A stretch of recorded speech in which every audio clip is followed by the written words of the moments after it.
Excellent. All right, once again, hello everyone. My name is Lachlan. I am a team member on the NAILA committee, the National Australian Indonesian Language Awards. Thank you everyone for coming along.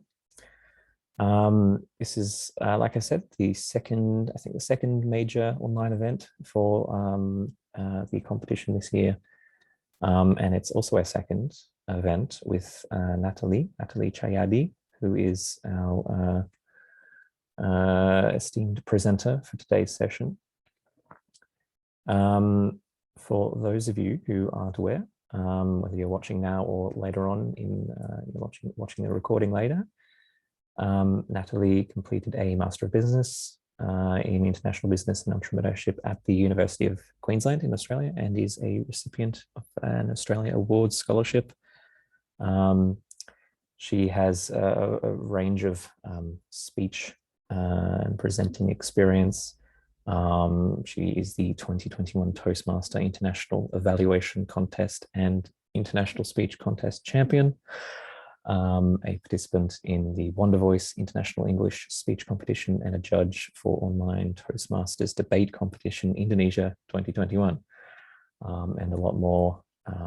She's the current club president for Bhinneka Online Toastmasters Club. So as you can see, there's a whole plethora of amazing things that Natali has done, and we're all very excited to have her to present this session about how to deliver an engaging speech, which is the really essential thing when it comes to submitting to NAILA. But you don't want to hear from me. Let's pass it over to Natali. How are you, Natali? How are you going? And thank you for being here. Thank you, Lachlan. I'm doing good. Am I audible and visible? Well, I can hear you, and if anyone has any trouble, let us know. But otherwise, yeah, I guess we can launch into it whenever you're ready, Natali. Sure, thank you. Okay. Good afternoon and good evening for everyone. How are you? Give me some emotion, like thumbs up or like virtual reaction. Yep. Or if you feel like, meh, you can also give like some meh reaction as well, because it's totally fine to be honest here. Yes, thank you. All right. So today we're gonna learn a little bit about how to make your speech more engaging. And some of the questions that I usually get from people or people who want to join speech competition is things like, Natali, I feel like I can't really, make my speech interesting or dynamic. What kind of things that I need to learn in order to do that? So today I'll compile some tips and some points that hopefully can help you to, in your next competition or in your next presentation, to take it up a notch. And hopefully you can apply some tips that I shared, be it for your body language or your vocal variety, or because this is an online competition, also an online setup. So I divided the tips into three major things. First one is the setup, or like the online setting. The second one is the body language. And the third one is the vocal variety.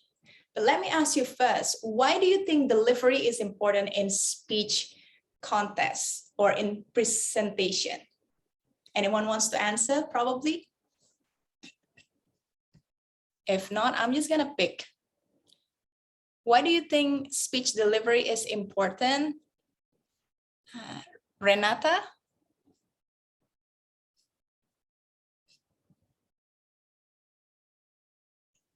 No? Okay. How about Sari Monica?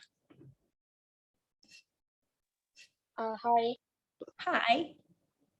I think it's important because you have to make sure what you want to deliver is delivered.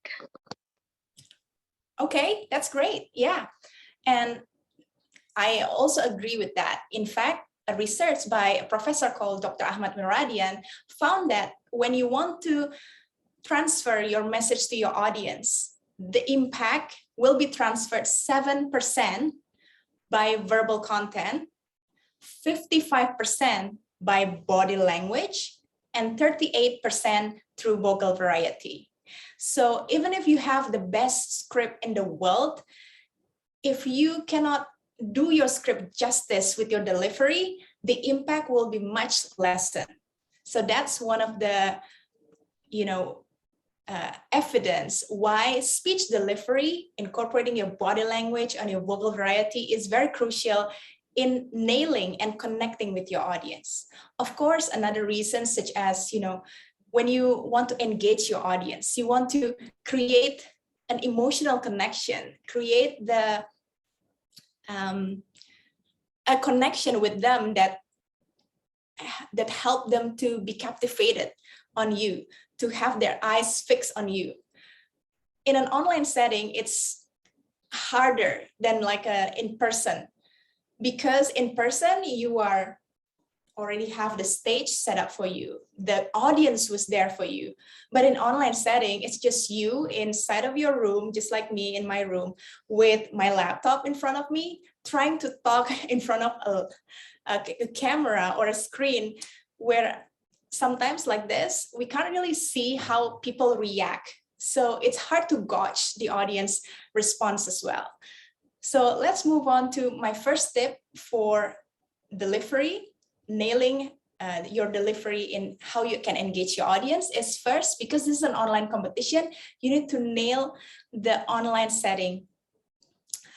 You need to nail the online setup. For example, if you see me right now, I may use virtual background because this is just like my room.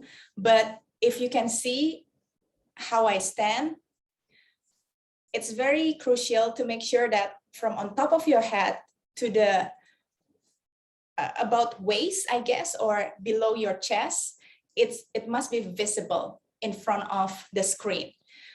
I noticed some rookie mistake when people set up their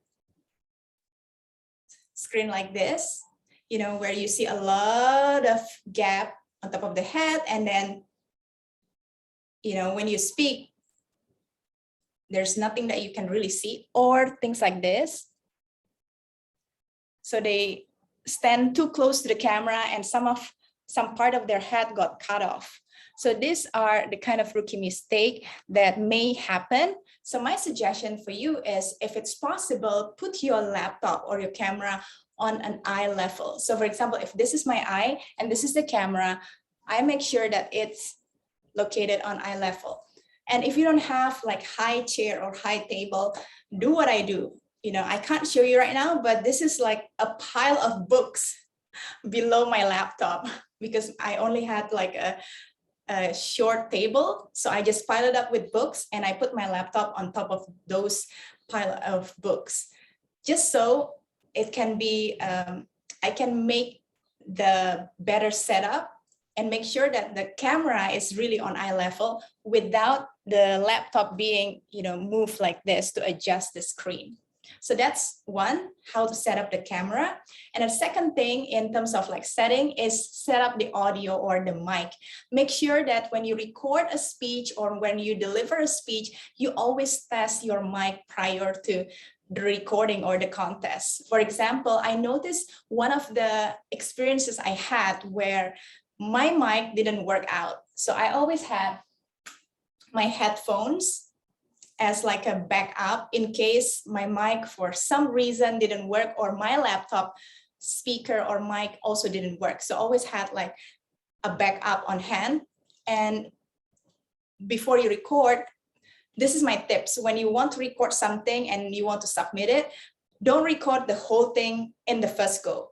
Just record for like 30 seconds going into your speech, just so you can test the quality of the audio and the quality of the setting. For example, some of background noises, if you're recording outside of your house or outside of your room, there will be like a lot of background noises coming in. So when you're doing like kind of like testing the water, so do a 30-second test just to check how the noises affected your quality of recording or quality of the setup. And then you can decide if you want to move to different places or if you want to have like a better audio setup. for your speech. So second thing is make sure your audio working. And if you're like me also, and this is your laptop and this is me, and your mic didn't work, for example, and you only have headset, and you said, Natali, but this is all I have, I only have headset, which means I can only stand here. I can't even go further back because my headset limit my movement. Then buy a cable extension. I believe you can find it easily online. So buy a cable extension that will connect with your headset and your laptop, and it will allow you to explore more angle and more depths of your screen. So that's like a quick tip there. And the third thing that I also would like to share with you is the lighting. I'm quite fortunate because I had a good natural lighting. This is just like my room without any additional ring light or additional lighting. Some people don't have that natural lighting, so I would suggest to have like an extra lighting just so you are visible in front of the camera. So if you have like an additional lighting, make sure you position it behind or in front of you, but don't let the lighting shine on your face, but angle it a little bit towards the side, so you will still be visible, but not under the spotlight. And this requires like trial and error, because I can only say and do it, right away. If you try it, then you will find the best angle and the best lighting you can possibly find. So that's for the setup. Now, what happened when you shoot the video outside of your house or outdoor? Then same principle exists. Natural lighting is the best lighting. So try to find places where your face and upper body is visible without any backlight or any other noises or other disturbances that could happen when it's outdoor shooting. So that's the first tip for the setup. Make sure your mic is good quality so you are audible throughout the whole presentation. Make sure that you have like a proper lighting so your face is visible. And then the most crucial of all is make sure you have a good video setup with a camera on eye level, so the angle and the framing that you had really portray yourself to the best of your ability and to your best advantage. So that's my first tip on setup.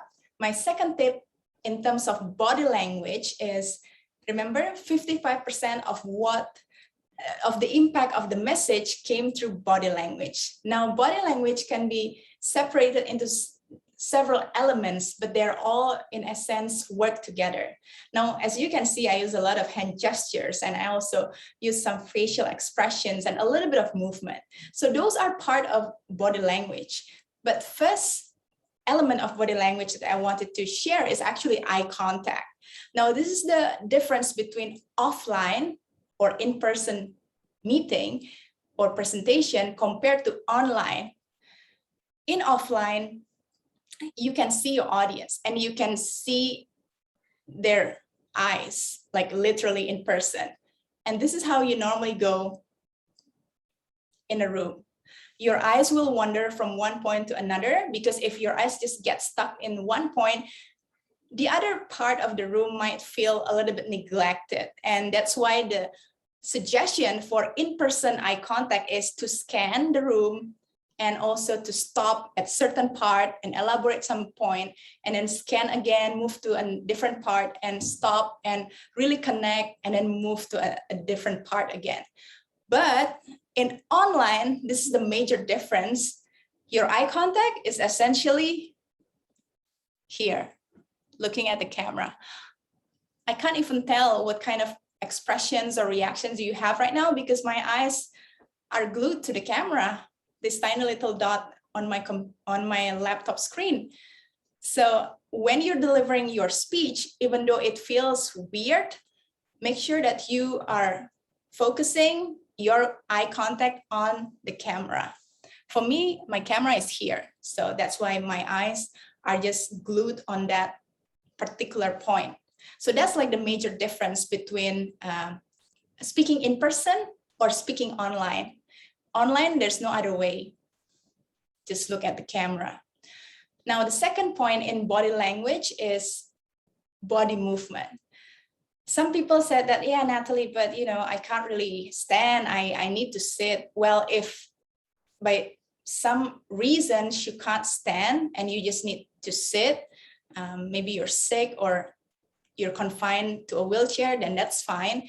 If it's possible, always try to stand, because when you're standing, it allows you to have like wider room to explore and to express, to use some gestures and body language.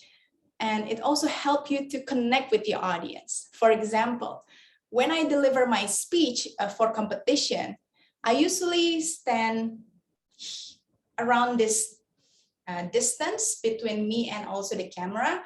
When I wanted to express something that's really disconcerting, or I'm feeling a little bit sad, or I was angry, I might step back and really came off,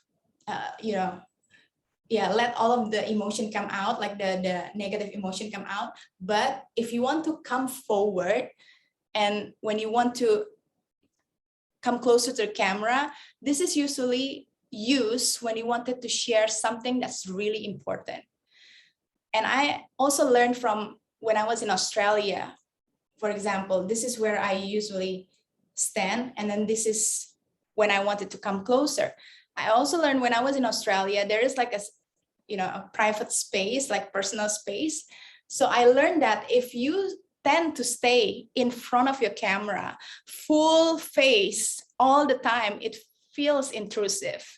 So some tips that I can give is make sure that when you come forward, it's just to share something like really important that you want the audience to remember. And then this is like the normal distance between you and the audience. This is like when you're meeting face to face, you're not going to meet your friend like in this close proximity, but there's always like a little bit of distance to make it more comfortable. So going forward only when you wanted to share something really important, going backward if that's suitable for your story, when you wanted to say, let's say, I go back in time, or I turn back time. And you can also move sideways. So in public speaking, we have what we call timeline method, where we speak from one point and then moving on to the next point and moving on to the next point. And then we come back to the beginning or the starting point. So for example, you wanted to share 3 things in your speech: when you were a kid, when you enter university, and then when you started working. So you can start your first point of when you were still a kid here. And then when you talk about when you enter university, you move on to the second point, which there was like a movement. And then to the third point, when you started working, and come back to the middle or the starting point in your conclusion. So that could also help the audience to feel like you're moving seamlessly. You didn't feel like you're rooted on just one place, but the movement was not too much. Have you ever observed a speaker who were moving back and forth, or swaying, or just like moving without any purpose? It actually reminded me of when you were ironing your clothes, because the irons move back and forth without any specific purpose. So I always reminded myself, okay, look, I'm not an iron. I am a person. Like a speaker needs to move with a purpose. So that's how you can, adjust your mind and thinking. And it actually stopped me from swaying and from doing any excessive movement or gestures. And the third thing is the hand gesture. Hand gesture, as you can see, I use a lot of hand gestures. I think it's very natural for me to use hand gestures to express myself. Some of you might feel like, Natali, it doesn't come natural to me, and that's fine. You don't have to use a lot of gestures. What you need to pay attention is whatever gestures you use it with a purpose. For example, if you have 3 points, you can use like, this signposting 3. This is my first point, second point, and third point. This is like the easiest gestures you can incorporate in your speech. And you can also say, yes, like nodding head. It's also part of like gestures, body gestures. Or thumbs up is also like a universal gestures that people understand. This means yes, okay, or great. One tip is pay close attention to certain gestures that can be interpreted wrongly in different culture. For example, I used to use this as okay, and then suddenly I went to like one of the online meeting, and then a person, I forgot exactly where he came from, but he said that this doesn't mean okay in his culture. It means something else that is actually not that good. So after that, I started to think, oh, wow. So differences in culture also affected how we approach gestures. So after that, I learned to use a more universal gestures that people can understand. For example, if we do this, or do this is like a universal gestures that feel defensive, or yeah, I don't really care. So those kind of things you can incorporate in your speech if you wanted to portray certain emotions. So gestures can be used not only to signpost certain points, but also to convey some emotion or convey a stance that you wanted to convey in your speech. Now, the fourth point in body language, after eye contact, body movement, and gestures, is facial expression. Have you ever seen like a movie or a theatrical play where someone try to deliver happy news with sad face? For example, things like, oh, yeah, my daughter died yesterday. Isn't it creepy? Or, the opposite way around. Someone's trying to say happy news with sad face. Like, yeah, I got accepted in university with scholarship. Yeah. It doesn't feel natural and it doesn't feel sincere. So your facial expression needs to reflect the content or the emotion that you're trying to translate to your audience. And I saw some speakers, they're talking about some heavy and serious moments in their life, like, their partner died, or they got bankrupt, but they're like, yeah, I got bankrupt. Yeah, my pet died. It made me, as one of the audience, felt a little bit awkward. So how should I respond to that? But if you wanted to incorporate the certain emotion, especially when you're talking about something serious, make sure that it's also reflected in your facial expression. So elements of body language is not like separated. It's not like gestures is just gestures, body movement is just body movement. It's all like a part of puzzles. So you put the puzzle pieces together, and that will be, and that will help to deliver the emotion, the message, and the impact to the audience. So you can build that connection, that rapport with your audience. And the fifth element of body language is posture. So I cannot see all of you right now, but if you can, I would like to invite you to stand for a little bit and just check your posture. I used to slouch a lot. So this is how I, normally stand before I learned about power posture. So if you're already on your feet, or if you're already standing, I will invite you to open your feet as wide as your shoulder, and then put your hands on your shoulder, push it back so you can stand straight. And you can also check from the side If from the top of your neck to the tailbone is in one alignment, then you're really standing straight. Why power posture is important is because one of the way to project confidence is by having the power pose. Some people do this before the speech started, which I also usually adopt. Some people just, put the hands on the side of your body, make sure that you stand straight.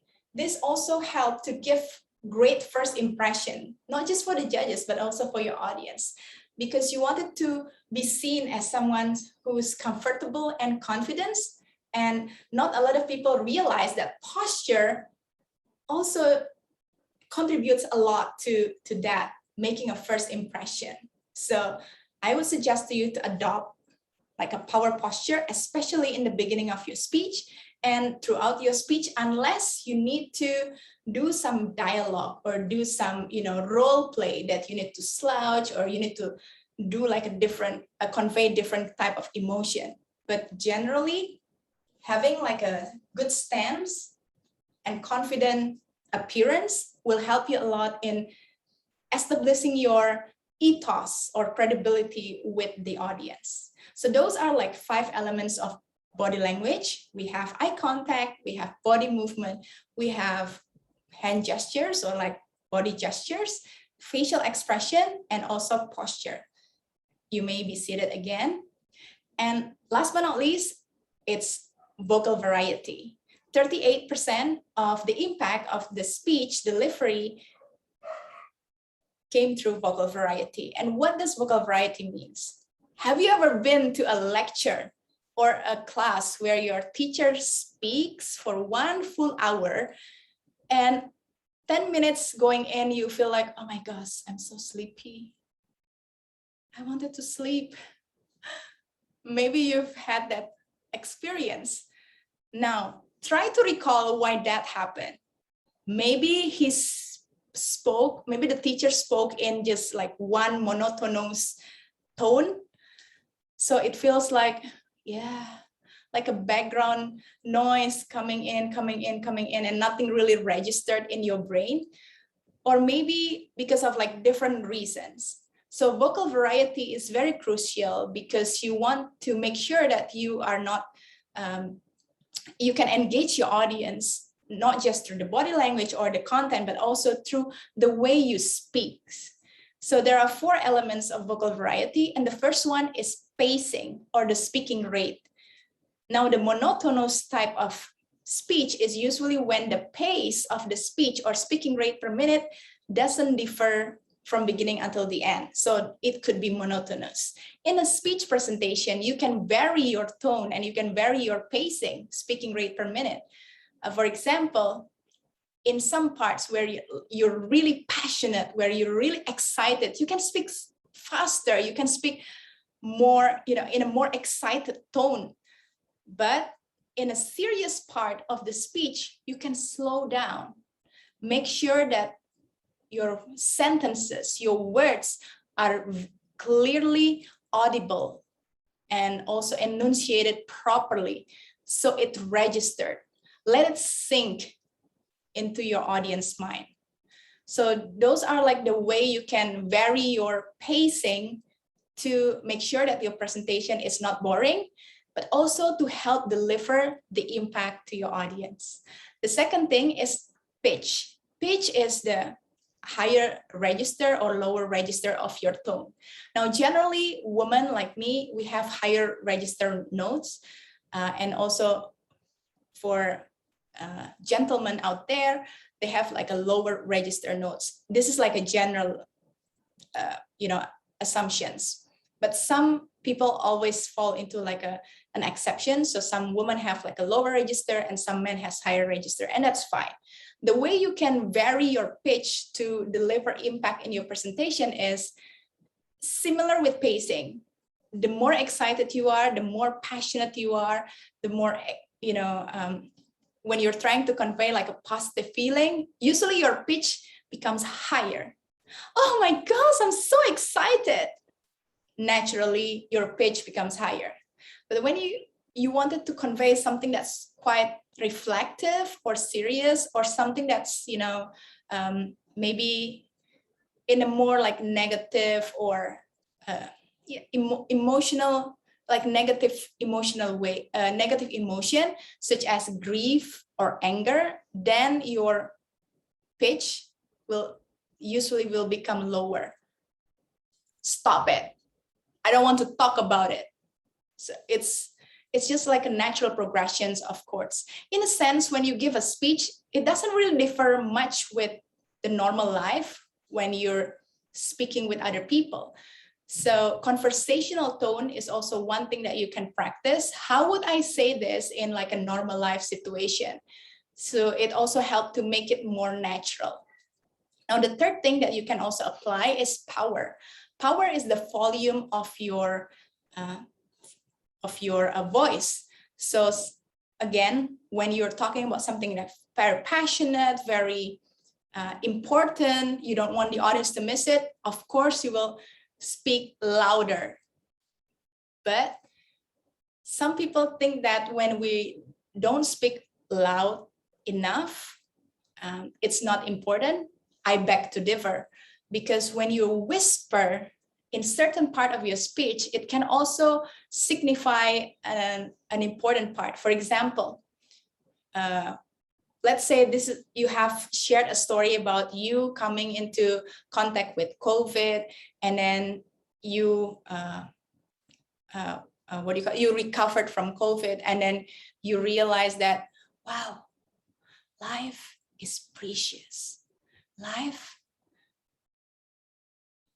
is amazing. Things like that. You don't have to speak it out loud, but people get it because it's like an important reflection for you.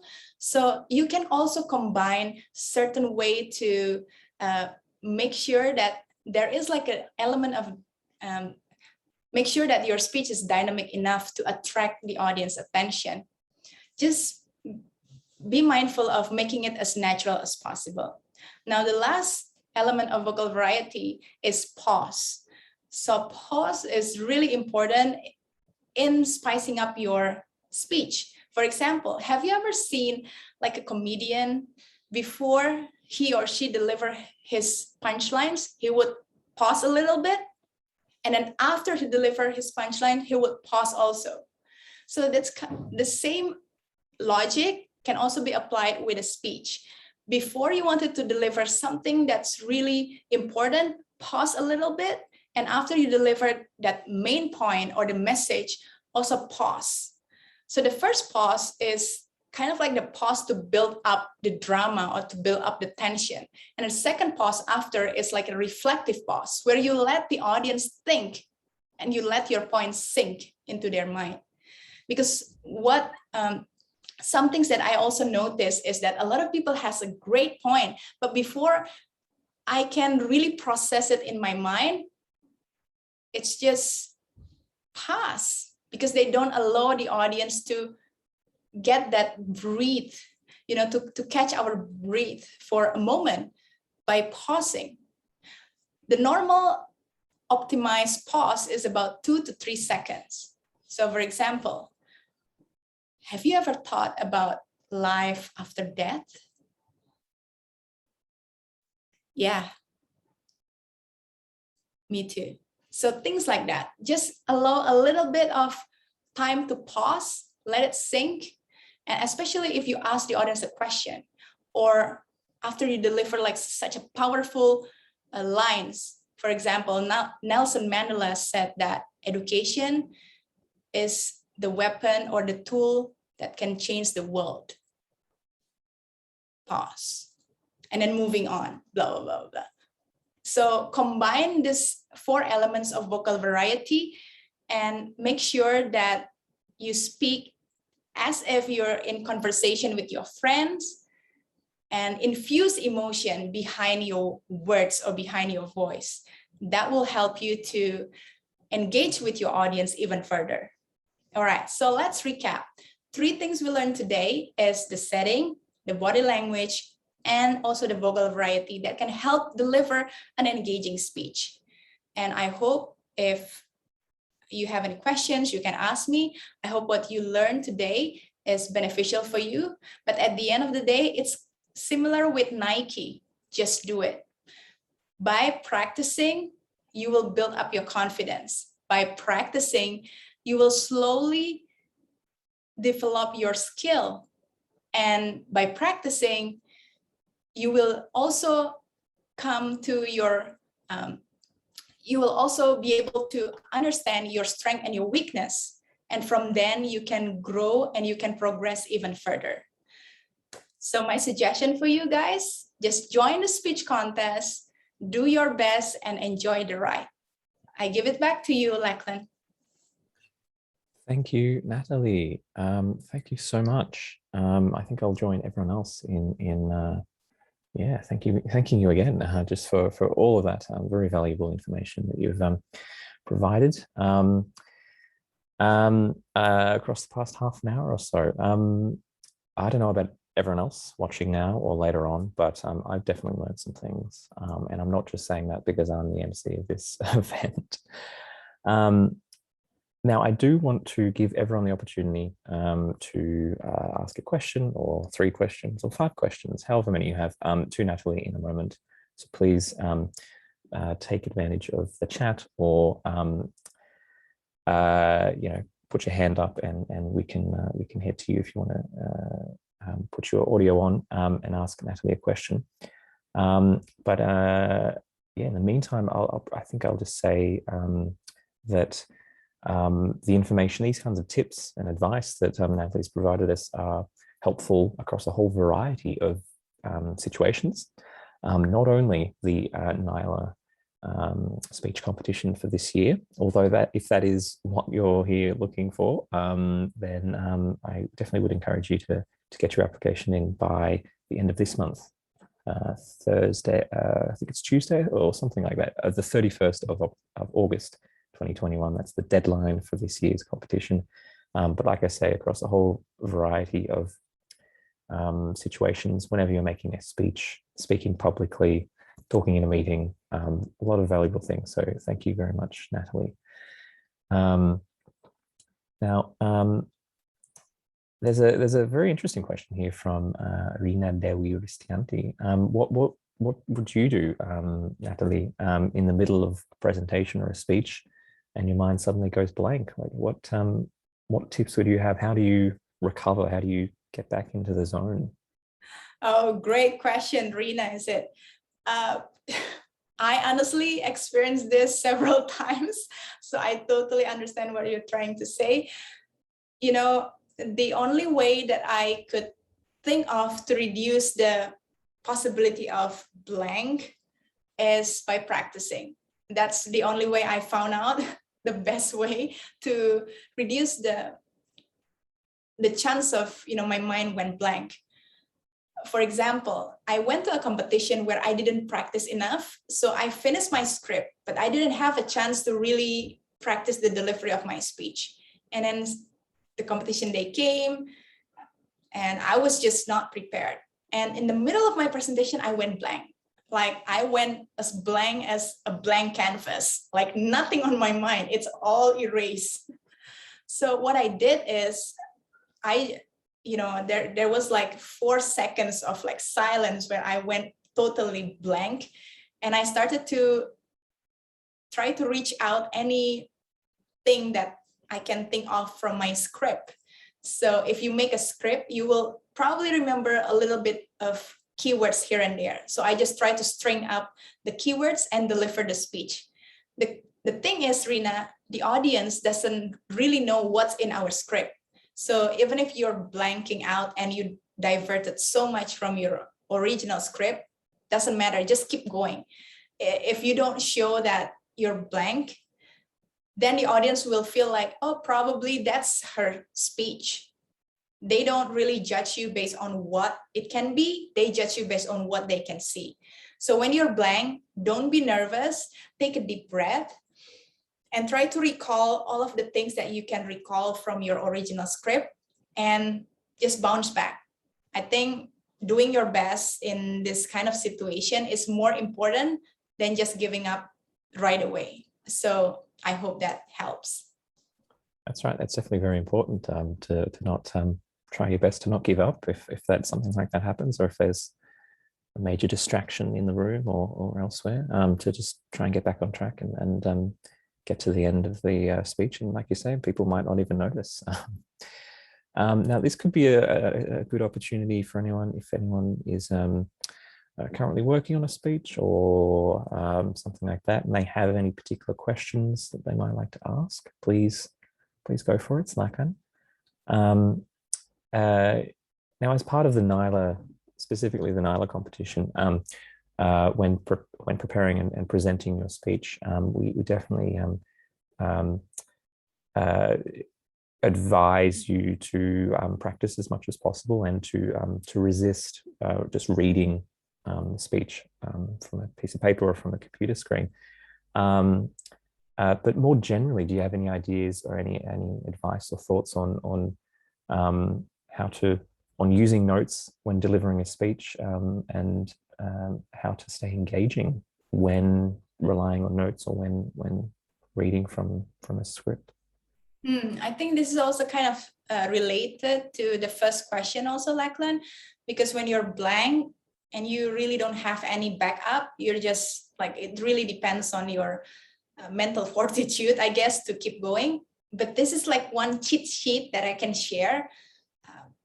You know, when in online situation, your eyes is looking at this camera over here, right?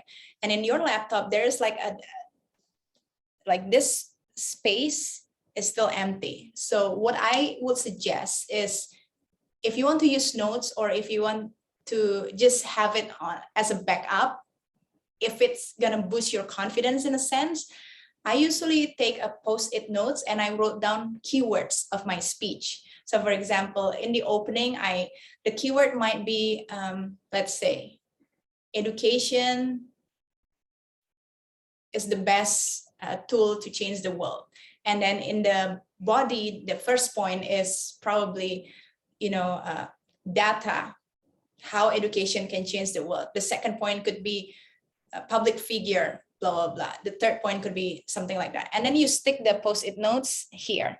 So in a sense, you are still looking at the camera, but you can also pick to the sides a little bit without being too obvious. What I notice is a lot of people put their notes here on the bottom or like somewhere beside the laptop. So it's really obvious when they're trying to pick. They're probably doing like this, or even like reading in front of the screen. So their eyes will go like, yeah, this, so, try to cheat. When you want to, this is what I say, when you want to cheat wisely. So just put like the notes here on eye levels, so you can recall some of the important phrases in your speech. So that's what I would suggest. That's a really good answer. And I just have a quick follow-up. What about, it's obviously very handy and useful if you're making a speech online, as we are now, speaking to a camera or to an audience online. But what about if you, at some point in the future, are making a speech in person, and you might not be able to just put up little sneaky bits of your speech around the screen, and you're actually speaking in front of an audience potentially. What would you do then if you wanted to have some notes nearby? Great question, Lachlan. So when you're speaking in front of the audience, like real audience, there will always be like some setup that you can arrange beforehand. So you can ask for a lectern to be brought in, and you can put like your notes on top of the lectern. So you can glance to your notes without being very obvious throughout the speech or the presentation. Another way to do it is also when you're delivering a presentation using a laptop. This is your laptop, and then the presentation is projected to the screen, right? So essentially you will do like glancing at your laptop from time to time, and you can set it up so in your laptop the presentation is presentation mode with notes. So I think that could be like one of the ways to recall and to use notes, but without being too obvious that you are depending on your notes. Yes, technology is definitely a big a big help with presenting in person or online. Yeah, so thank you very much, Rena and Sheila, for your questions.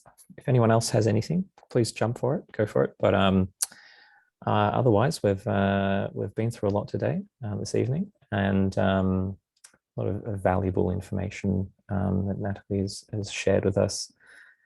If anyone is interested in hearing more from Natali about the process of making a speech and presenting a speech, you can definitely head to the the NAILA YouTube page, the National Australian Indonesian Language Awards YouTube page, where you can see Natali's previous presentation, previous workshop.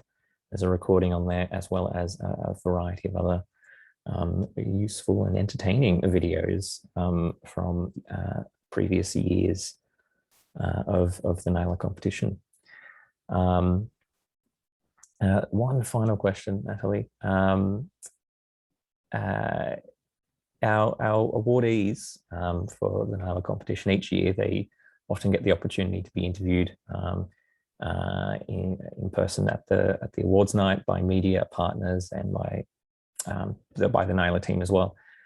So any tips on answering questions on topics you might not be familiar with, or having to act, sort of speak impromptu without having prepared beforehand?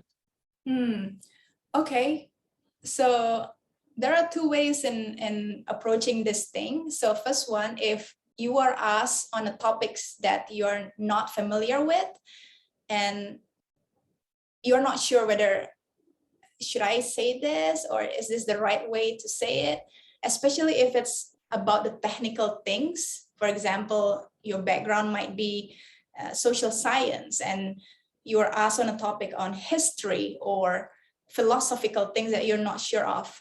I would suggest that you just say, I'm sorry, I'm not familiar with this topic, but from what I know, this is it. So I've been also an MC and a host for several of other seminars. And once, or actually twice, I was with like a quite,